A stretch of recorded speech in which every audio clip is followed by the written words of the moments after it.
The preliminary statement raised areas that required improvement following the Mozambican elections. The chairperson of the SADC organ Troika has called for calm and the respect for available procedures for the resolution of election disputes.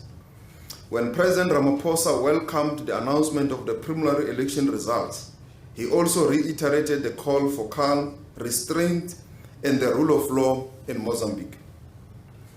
The principles and guidelines governing democratic elections of the SADC remain the viable set of norms to support the delivery of regular, free, fair, and credible elections in the SADC member states.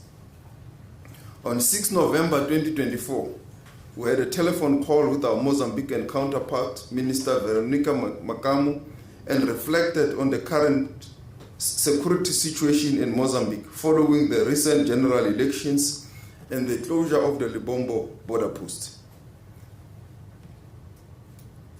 Mozambique is experiencing outbreaks of protests in the aftermath of the general elections. South Africa expresses concern at the outbreak of the incidents of post-electoral violence and regrets the loss of lives and destruction of property.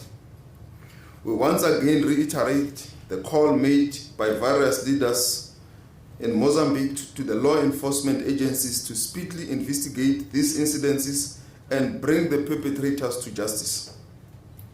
South Africa calls for calm and restraint to allow the electoral process to conclude successfully and give the Constitutional Court or Council of Mozambique time and space to validate the election results in accordance with its mandates.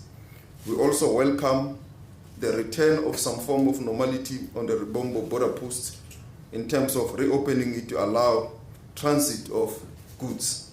Furthermore, South Africa welcomes the convening of the SADC Extraordinary Organ Troika Summit and the SADC Extraordinary Summit on the 20th of November 2024 in Zimbabwe, where SADC heads of state will receive a report on the recent political developments in the region, including the elections in Mozambique, Botswana, and Mauritius. This summit will be preceded by meetings of senior officials and ministers from the 15th of November 2024.